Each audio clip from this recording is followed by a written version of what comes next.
Welcome back to Asha Madhu cooking vlogs in Kannada. ಇವತ್ತಿನ recipe ಬಂದ್ಬಿಟ್ಟು egg biryani. ಬನ್ನಿ ರೆಸಿಪಿ ಸ್ಟಾರ್ಟ್ ಮಾಡೋಣ. ಒಂದು ಪ್ಯಾನ್ನಲ್ಲಿ 3 ಮೊಟ್ಟೆನ ಬೇಯಿಸಿಟ್ಕೊಳ್ಳಿ.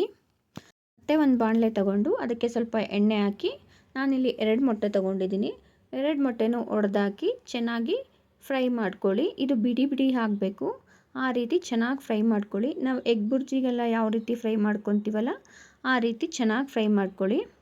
ನೋಡಿ, ಈ ರೀತಿ ಚೆನ್ನಾಗಿ ಫ್ರೈ ಮಾಡಿಕೊಂಡು ಎತ್ತಿಟ್ಕೊಳ್ಳಿ. ಇವೆಲ್ಲ ರುಬ್ಬಕ್ಕೆ ಬಳಸುವಂಥ ಐಟಮ್ಸು. ಒಂದು ಮಿಕ್ಸಿ ಜಾರ್ ತಗೊಂಡು ಅದಕ್ಕೆ 5 ಹಸಿಮೆಣಸಿನ್ಕಾಯಿ, 1 ಇಂಚು ಶುಂಠಿ, 1 ಗೆಡ್ಡೆಯಷ್ಟು ಬೆಳ್ಳುಳ್ಳಿ, 1 ಮೀಡಿಯಮ್ ಸೈಜ್ ಈರುಳ್ಳಿ, 1 ಹಿಡಿಯಷ್ಟು ಪುದೀನ, 1 ಹಿಡಿಯಷ್ಟು ಕೊತ್ತಂಬರಿ ಸೊಪ್ಪು ಹಾಕ್ಬಿಟ್ಟು ಅದ್ರ ಜೊತೆಗೆ ಕಾಳುಮೆಣಸು, 2 ಪೀಸ್ ಚಕ್ಕೆ, 3 ಪೀಸ್ ಲವಂಗನ ಹಾಕಿ 2 ಸ್ಪೂನಷ್ಟು ನೀರು ಹಾಕಿ ಚೆನ್ನಾಗಿ ರುಬ್ಕೊಳ್ಳಿ. ರುಬ್ಬಿದ್ದು ಸೈಡಿಗೆ ಇಟ್ಕೊಳ್ಳಿ.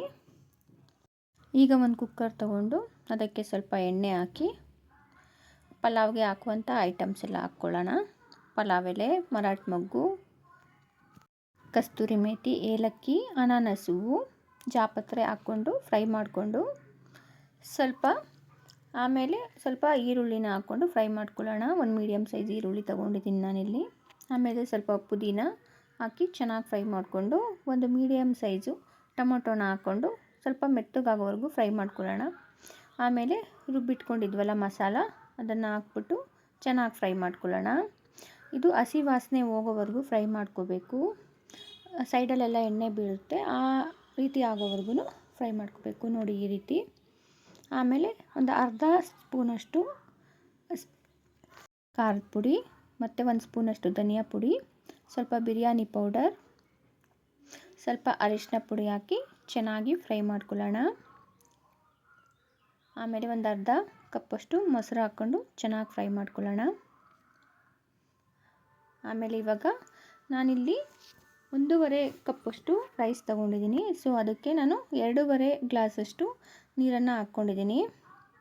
ನೀರು ಹಾಕ್ಬಿಟ್ಟು ಚೆನ್ನಾಗಿ ಕುದಿಸ್ಬೇಕು. ಈ ಕುದಿಯೋ ಟೈಮಲ್ಲಿ ನಾವು ಚೆನ್ನಾಗಿ ವಾಶ್ ಮಾಡ್ಕೊಂಡು ಇಟ್ಕೊಂಡಿದ್ದಂತಹ ರೈಸ್ನ ಹಾಕ್ಬಿಟ್ಟು ಚೆನ್ನಾಗಿ ಮಿಕ್ಸ್ ಮಾಡಿ, ಇದಕ್ಕೆ ನಾವು ಬೇಯಿಸ್ಕಿಟ್ಕೊಂಡಿದ್ವಲ್ಲ ಮೊಟ್ಟೆ, ಅದನ್ನು ಹಾಕಬೇಕು.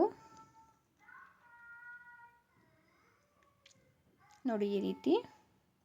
ಆಮೇಲೆ ರುಚಿಗೆ ತಕ್ಕಷ್ಟು ಉಪ್ಪು ಹಾಕಬೇಕು. ನಾನಿಲ್ಲಿ 1.5 ಚಮಚ ಉಪ್ಪು ಹಾಕಿದ್ದೀನಿ. ಆಮೇಲೆ ಸ್ವಲ್ಪ ನಾವೇನು ಹುರಿದಿಟ್ಕೊಂಡಿದ್ವಲ್ಲ ಎಗ್ ಬುರ್ಜಿ, ಅದನ್ನು ಹಾಕಿ ಮಿಕ್ಸ್ ಮಾಡಿ ಲಾಸ್ಟಲ್ಲಿ ಸ್ವಲ್ಪ ಕಟ್ ಮಾಡಿರೋಂತಹ ಕೊತ್ತಂಬರಿ ಸೊಪ್ಪು ಹಾಕ್ಬಿಟ್ಟು ಸ್ವಲ್ಪ 1 ಸ್ಪೂನಷ್ಟು ಬೆಣ್ಣೆನೂ ಹಾಕ್ಕೊಂಡು ಚೆನ್ನಾಗಿ ಮಿಕ್ಸ್ ಮಾಡ್ಕೊಳ್ಳೋಣ. ಮಿಕ್ಸ್ ಮಾಡಿಕೊಂಡು ಕುಕ್ಕರ್ ಮುಚ್ಚಳ ಮುಚ್ಚಿ 2 ವಿಷಲ್ ಕೂಗಿಸ್ಕೊಳ್ಳೋಣ.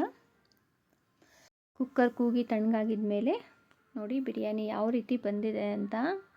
ತುಂಬ ಚೆನ್ನಾಗಿ ಬಂದಿದೆ, ತುಂಬ ಉದ್ದುದ್ರಾಗಿ. ನೋಡಿ ಹೇಗೆ ಬಂದಿದೆ ಅಂತ. ತುಂಬ ಟೇಸ್ಟಿಯಾಗಿ ಕೂಡ ಇತ್ತು. ನೋಡಿ, ಒಂದು ಸಲ ಈ ರೀತಿ ಮಾಡ್ಕೊಳ್ಳಿ, ತುಂಬ ಚೆನ್ನಾಗಿರುತ್ತೆ. ನಾನು ಇದನ್ನು ಸೌತೆಕಾಯಿ ಮತ್ತು ಈರುಳ್ಳಿ ಜೊತೆ ಸರ್ವ್ ಮಾಡಿದ್ದೀನಿ. Thank you.